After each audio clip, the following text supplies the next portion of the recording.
Tu veux te lancer dans la vidéo de moto pour accompagner tes balades, tes sorties pistes ou tout simplement l'utiliser en dashcam pour sécuriser tes trajets, mais tu ne sais pas comment faire? Ici, tu es sur la bonne vidéo. On va te dire quelle caméra choisir, où la mettre sur ton casque, comment la paramétrer, quel micro acheter et où le mettre sur ton casque, les accessoires aussi indispensables à avoir. Et reste bien jusqu'à la fin de cette vidéo car nous vous partagerons nos petits tips que nous avons acquéris sur ces petites nombreuses années maintenant de vidéos sur Internet.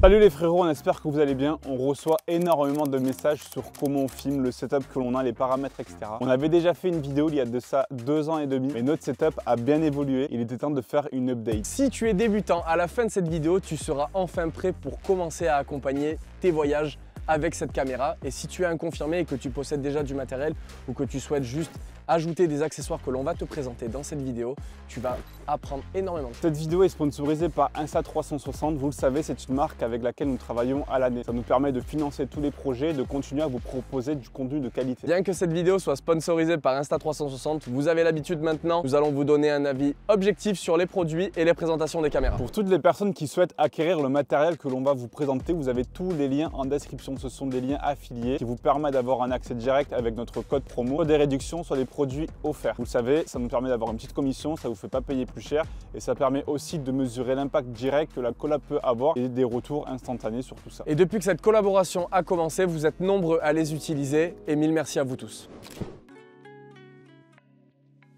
Pour commencer, nous allons parler de la caméra principale que nous allons mettre sur le casque. Nous avons actuellement la nouvelle caméra Insta360 Ace Pro 2. C'est l'une des meilleures caméras d'action sur le marché. Nous en avons essayé plusieurs et c'est celle qui va nous accompagner encore pendant un moment. Elle a tout ce dont un motard qui veut faire des vidéos a besoin, que ce soit du débutant qui vient de commencer ou plus expérimenté comme nous. Nouveau capteur 8K et l'objectif Leica Summarit qui est une référence dans la photographie. Double plus d'IA pour une qualité d'image supérieure. Performance supérieure en basse lumière avec un mode pure vidéo, mais ça les amis, nous en parlerons un tout petit peu plus tard dans la vidéo. La protection d'objectif est amovible, ça t'évitera de changer toute la caméra en cas de chute. Aujourd'hui, cette caméra possède le plus grand angle vidéo de toutes les caméras d'action du marché. Un micro externe d'une très grande qualité et bien d'autres caractéristiques encore. Avant de te dire comment la paramétrer, on va te montrer où et comment la fixer sur ton casque. Il y a deux façons de fixer la caméra, soit l'attache scratch, soit l'attache à colle. Il n'y a pas de meilleure accroche. Maintenant, cela va dépendre de tes préférences, mais aussi du modèle de ton casque. Il faudra faire attention, il y a deux choses à savoir. Avec l'attache à colle, la visière pourra se fermer entièrement. En revanche, en cas de chute ou de coup sur l'accroche, elle pourra se détacher parce qu'elle n'est pas unie au casque. Alors qu'avec le scratch, les attaches doivent passer autour de la mentonnière pour avoir un maintien au niveau du casque. En revanche, en fonction du casque que tu vas voir, la visière ne va pas pouvoir se fermer correctement. Insta360 a sorti une nouvelle méthode de fixation avec un aimant qui cette fois-ci, celui-ci, va se fixer directement à l'accroche. C'est très facile d'utilisation et n'ayez crainte, ce système-là ne se décrochera jamais même à haute vitesse. Et ce système-là nous fait vraiment gagner en confort car c'est fini de tourner la vis pour par exemple changer une batterie. Que la caméra soit orientée vers le haut ou vers le bas, ça n'a pas d'importance, ça va dépendre de la moto sur laquelle vous roulez et de la taille du pilote. Si tu es grand comme Axel et moi, alors tu mettras la caméra orientée vers le bas. Mais si tu es plus petit, tu pourras la mettre du coup vers le haut. Attention juste de lancer le record de la caméra avec celle-ci dans le bon sens. Et ce petit accessoire-là va vous permettre de passer du mode horizontal au mode vertical, que vous soyez faire du contenu pour YouTube ou bien du contenu sur TikTok ou Instagram à travers vos Reels en un clic. Maintenant, on va parler des paramètres que tu dois mettre sur la caméra pour avoir le meilleur rendu possible. Beaucoup de personnes ne savent pas régler les paramètres de leur caméra et ça c'est dommage parce qu'en fait c'est comme si tu utilisais une moto de 200 chevaux mais que tu roulais en mode pluie tout le temps. Et bien en vidéo c'est la même chose, tu vas pas utiliser le plein potentiel de la caméra. Bien évidemment, les réglages que nous allons vous donner sont nos propres réglages. Des réglages qu'on a réussi un petit peu à calibrer au fur et à mesure des années. Libre à toi de reprendre les mêmes ou sinon de les modifier à ta sauce. On va se rendre sur la caméra. Nous, on filme en 4K 30 fps. Avec l'HDR éteint, la caméra a une très bonne stabilisation, ce qui permet d'avoir une image très stable. En revanche, si l'image est stable, on sentira moins l'effet de la vitesse et la brutalité de la conduite. Pour nous en moto, nous choisirons la position bas, ce qui permettra d'avoir plus de sensations à l'image, mais bien évidemment tout cela, vous pouvez le changer en fonction de vos préférences. Le POV, on met action, car cela capture l'image avec un grand angle de 157 degrés. C'est le plus grand du marché et ça va te permettre de voir tout ton guidon et aussi d'avoir une immersion maximale. Et par exemple, comme Andy avec le M1000R, avec ce guidon très large, on voit absolument tout le poste de pilotage. Petit bémol, ce POV n'est disponible qu'en 4K et non en 8K, c'est pour cela que nous filmons en 4K. Ensuite, dans l'espace des réglages avancés, les couleurs on laisse en standard, ça va dépendre de chacun en fonction de si tu veux faire de la colorimétrie en post-prod. Il y a quand même des profils de couleurs déjà intégrés pour les personnes qui du coup ne veulent pas ou ne peuvent pas en faire. Il y a aussi la possibilité de filmer en e-log, c'est la raison pour laquelle au début de la vidéo, on vous a dit du débutant au plus expérimenté car c'est une option destinée aux professionnels. Ça va capturer plus de détails dans l'image. Tu vas avoir un rendu de base qui va être gris et ensuite en post-prod, tu vas pouvoir faire de la colorimétrie, ce qui va permettre d'avoir une meilleure qualité d'image. Et ça en fait, tu vas rajouter des filtres plus communément appelés pack LUT. Avec par exemple cette vidéo qui du coup est tournée en e-log, tu vois que l'image est grise et ensuite je viens mettre de la colorimétrie sur l'image. L'exposition, on va mettre en manuel. C'est un des paramètres les plus importants.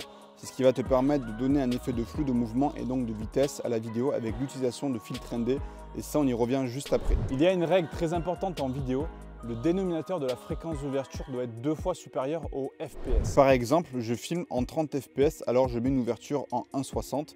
Je filme en 60 fps, alors je mets une ouverture en 1.120. L'utilisation de filtres ND en exposition manuelle est obligatoire. Sans cela, l'image sera cramée et donc toute blanche. Si tu ne souhaites pas les utiliser, c'est totalement possible, mais alors dans ce cas-là, il faudra que tu mettes ton exposition en automatique, mais il faut que tu saches que tu vas perdre tous tes flous de mouvement, et ça du coup, au niveau de la vitesse, pour la moto, c'est pas fou. Pour l'utilisation des filtres, rien de plus simple, c'est le temps qui va déterminer cela. Si il fait nuageux, nous utiliserons le filtre ND 8. Si c'est un petit peu clairsemé, on aperçoit le soleil, mais aussi beaucoup de zones d'ombre, on utilisera le filtre ND numéro 16. Par contre, si on est sur un soleil plein de Marseille bien tchatcheur, dans ce cas-là, on utilisera le filtre ND 32. Les ISO, on met en automatique avec un max à 400.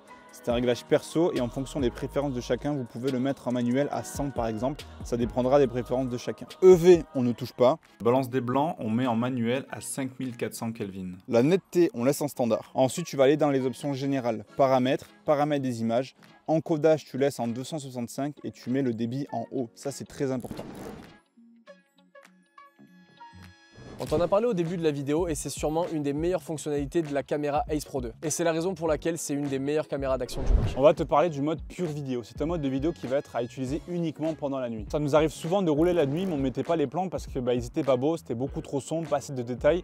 Et du coup avec ce mode, c'est le jour et la nuit sans mauvais jeu de mots. Donc là les gars, j'ai mis la caméra en mode classique avec l'exposition en mode automatique. Et vous voyez que malgré ça, l'image reste quand même super sombre.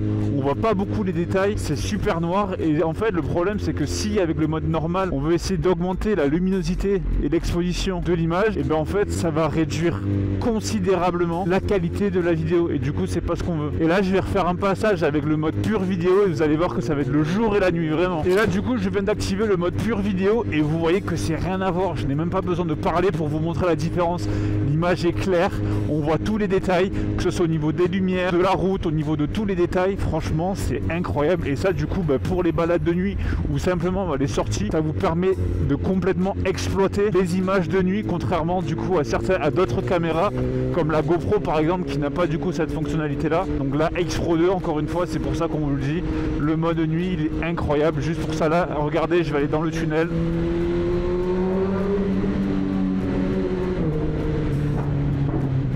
C'est vraiment un mode que l'on aime beaucoup, que l'on utilise très souvent. Avant, les images étaient de trop mauvaise qualité. Maintenant, voilà, grâce à cette fonctionnalité-là, on peut utiliser nos clips de nuit. Et le truc est bien aussi, les amis, pensez prévention. Mais si vous venez à avoir un accident avec un défaut de luminosité, que vous n'arrivez pas à voir la plaque d'immatriculation de la personne ou quoi, ça peut aussi poser un problème. Donc ce mode vidéo est très intéressant aussi pour ça.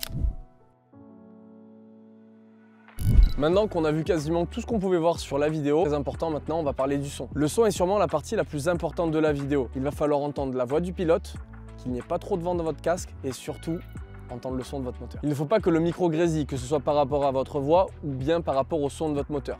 C'est pour cela qu'il est important d'utiliser un micro de bonne qualité. Nous utilisons donc le micro cravate Rode Lavalier Go 2. C'est un micro que l'on a depuis le début de la chaîne et le son est vraiment top. Tu peux créer le micro ne grésille pas. Si tu parles un peu plus doucement, le micro va aussi capter ta voix.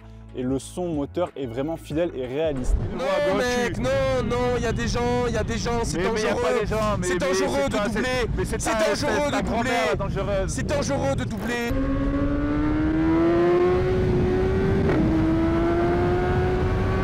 Allez!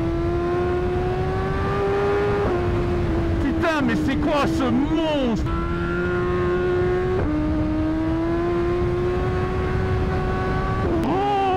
le connecter à la caméra, il va falloir un adaptateur prise jack afin de pouvoir le brancher à la caméra. Et on te recommande aussi d'acheter un petit adaptateur coudé pour bien positionner la sortie jack de la caméra. Ça va éviter d'avoir une largeur de setup trop importante car la prise jack de base est sur le côté. Selon le modèle et l'insonorisation de ton casque, nous te préconisons d'acheter une petite bonnette en supplément pour vraiment ne pas perdre de qualité sonore au niveau de ce micro. Tu vas ensuite mettre le micro dans le casque au niveau des mousses de joue, bien caler le câble dans le casque, faire les choses propres pour pas que cela te gêne. Cela va te permettre d'enregistrer ta voix et aussi de capter le son de ton moteur. Bien évidemment, tous les cas sont différents, il faudra que tu fasses des petites adaptations en fonction de ton modèle. Si tu ne veux pas acheter le micro à mettre dans le casque, alors deux solutions s'offrent à toi. Premièrement, la caméra AX Pro 2 est dotée d'un micro interne d'une très bonne qualité avec un nouveau pare-vent. Attention, ce n'est pas étanche, il faudra donc enlever et le remplacer par le cache d'origine sous la pluie.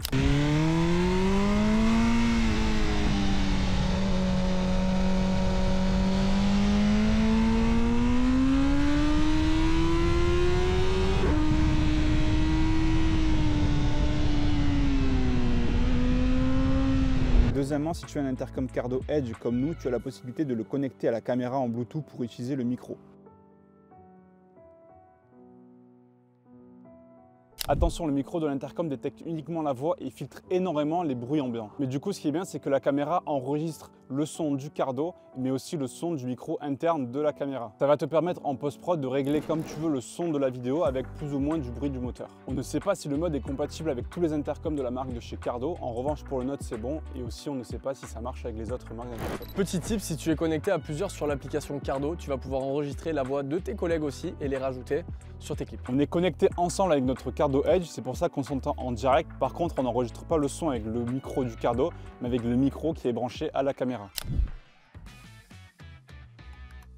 Les caméras d'action, comme son nom l'indique, a pour but de capturer l'action. On va te montrer dès à présent toutes les accroches qu'on utilise nous au quotidien pour tourner nos vidéos et c'est à ce moment-là que l'accroche aimantée dont on vous a parlé un petit peu avant prend tout son sens. Un accessoire indispensable pour nous, c'est le support à dégagement rapide. Et ça, tu le trouves uniquement chez Insta360. C'est très simple, tu en achètes un pour chaque accroche et en fait, tu as juste, avec le dégagement rapide, la possibilité de changer hyper rapidement tes plans. On a d'abord l'accroche au casque, comme on vous a montré en début de vidéo, le POV le plus classique pour vos vidéos de moto. On va pouvoir ensuite avoir la vue de devant pour avoir le pilote de face. Avec une accroche que l'on vient mettre sur le rétroviseur ou le guidon de la moto, ça va te permettre d'avoir un angle où l'on te voit quand tu veux faire du vlog et parler. Une accroche qui est vraiment stylée, c'est la vue pied gauche, avec l'accroche sur le cale-pied arrière pour ensuite voir le pied passer avec les coups de shifter et avoir un POV plus immersif près de la moto. On peut ensuite faire le même plan à droite, mais à ce moment-là, tourner la caméra vers l'échappement et voir les flammes que la moto sort. Ça, c'est un plan que l'on conseille de faire la nuit pour bien voir les couleurs des flammes. On peut ensuite faire un plan sous la moto, avec une vue cette fois-ci par l'arrière. Attention à la compression de l'amortisseur, celle-ci peut heurter la caméra. Attention aussi, bien évidemment, aux cailloux qui peuvent casser le filtre ND.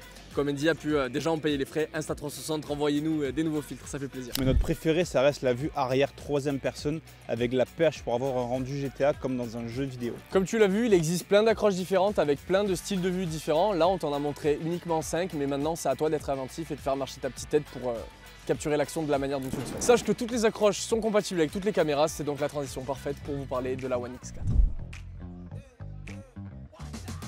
La caméra One X4, c'est une caméra 360. Pour nous, c'est une caméra secondaire que l'on va utiliser pour avoir des plans supplémentaires pendant nos vidéos, mais pour toi, ça peut carrément devenir une caméra principale. Premièrement, c'est la meilleure caméra 360 du marché. Il n'y a aucun débat. On l'utilisait déjà avant même d'être sponsorisé 360. Vous la voyez de partout, elle est utilisée par tout le monde. Et si vous la voyez, c'est qu'il y a des raisons. Elle a la possibilité de filmer en 8K. Les couleurs sont très belles et la qualité d'image est incroyable. Nous te conseillons fortement de rajouter des protèges objectifs, car les verres des lentilles ne peuvent pas s'enlever. Et donc en cas de rayure, il faudra renvoyer toute la caméra. Personnellement, nous utilisons des protèges objectifs premium. Ils sont amovibles et très faciles d'utilisation. En cas de chute, tu n'auras juste qu'à remplacer ces protèges objectifs et non toute la caméra. En revanche, c'est comme la Ace Pro 2, il faut savoir la paramétrer. Pour la vidéo, on filme en 8K 30 fps. On va mettre le POV méga. Ensuite, tu slides vers la droite. Il y a aussi des profils de couleurs déjà ajoutés. La compensation d'exposition, on ne touche pas. Stabilisation en basse lumière, on peut laisser en éteint. Balance des blancs en automatique. Par contre, sur cette caméra, les filtres ND n'existent pas. C'est pour cela que nous laissons l'exposition en automatique. Ensuite, tu vas dans le menu Paramètres, Paramètres des images. En code vidéo H265, débit haut, netteté vidéo standard, anti-sentiment, on laisse en auto. Il faudra aussi mettre le mode en fonction des protèges objectifs que tu utilises. On a les premium, donc on met en premium. Le gros point fort de cette caméra qui mérite d'être davantage mis en avant, c'est la perche invisible. En effet, une fois la caméra dessus, tu ne verras pas du tout l'accroche, ce qui permettra d'avoir un plan où tu auras l'impression qu'un drone te suit. Pour capturer le son, ça sera de la même façon que la Ace Pro 2. Tu as la possibilité de rajouter un adaptateur pour brancher un micro prise jack, mais nous on ne le fait pas car c'est une caméra secondaire et au montage on utilise le micro de la Ace Pro 2. Tu peux rajouter des mousses anti-vent pour augmenter la qualité du son si tu n'utilises pas de micro et aussi connecter ton intercom ou des autres micros Bluetooth pour capturer le son de ta voix. Cette caméra, comme son nom l'indique, elle va te permettre de filmer à 360 degrés. Par exemple, en la mettant sur ton guidon, tu peux aussi bien filmer la roue devant toi, ton pote qui va te faire l'intérieur, ou bien toi de face. Et tu peux la mettre sur toutes les accroches qu'on t'a présentées juste avant pour faire exactement les mêmes plans que la Ace Pro 2. En revanche, sur cette caméra, les plans sont enregistrés en 360. Il y aura donc du montage à effectuer pour que tu puisses choisir quel angle de vue tu veux montrer. C'est pas compliqué du tout, que ce soit sur l'application avec le téléphone ou directement sur l'ordinateur, c'est assez facile de faire tout ce montage là. Maintenant, on va te donner tous nos accessoires indispensables que l'on utilise à tous nos tournages. Dans un premier temps, les batteries. Les nouvelles batteries de la Ace Pro 2 font 1800 mAh. Elles ont une plus grande capacité que les anciennes et en 4K, cette batterie-là nous permet de filmer plus d'une heure. Attention, l'hiver, les batteries tiennent un petit peu moins longtemps que l'été, donc pour nos setups, on va en avoir 4-5 chacun et c'est idem pour la X4. La station de recharge, vu que l'on a beaucoup de batteries, ça va nous permettre de les transporter facilement, de faire un roulement pendant nos balades et en plus de cela, la station permet de recharger les batteries. Et ce qui est bien, c'est qu'il y a 2 emplacements pour le stockage des cartes SD, ça évitera qu'elles se baladent autre part dans ton sac. Les cartes SD, avec les paramètres qu'on vous a donnés précédemment, les fichiers sont très volumineux. On peut donc se retrouver très vite en incapacité de stockage. Nous te conseillerons donc de partir sur une carte SD de minimum 128 Go, car en dessous ça risque d'être un petit peu faible. Pour notre part, nous en avons plusieurs chacun. L'accessoire indispensable est Filtre ND, ça te permettra d'augmenter grandement la qualité de ta vidéo avec du flou de mouvement qui va être ajouté à cela. En fonction de ton utilisation, tu peux varier sur différents types d'accroches. Voilà, maintenant Insta propose des packs différents, donc à toi de choisir le tien. À part ça, tu n'as pas besoin de grand chose de plus, c'est exactement tout ce que nous avons et comme tu peux le voir, ça suffit amplement pour se lancer sur YouTube et faire des vidéos de qualité. Maintenant, tu as toutes les informations nécessaires pour choisir ton setup, être parfait sur la vidéo et sur le son. Et donc, tu n'as plus d'excuses pour commencer à filmer tes sorties moto. Si tu souhaites acheter les caméras, les micros ou tout autre accessoire, tu as tous les liens en description. Ce sont des liens affiliés qui vont te permettre d'avoir des réductions ou bien des produits offerts en plus de nous soutenir. Et en plus de cela, à l'heure où cette vidéo sort, il y a de grosses promos de printemps sur le site d'Insta360 avec des réductions allant jusqu'à moins 51%. Alors n'attends pas, clique sur les liens en description pour bénéficier des offres. Si vous avez des questions en plus de toutes les informations de cette vidéo, n'hésitez pas à venir en commentaire ou venir sur Instagram, nous vous y répondrons avec grand plaisir. Merci encore à Insta360 d'avoir sponsorisé la vidéo et nous on vous dit à la prochaine.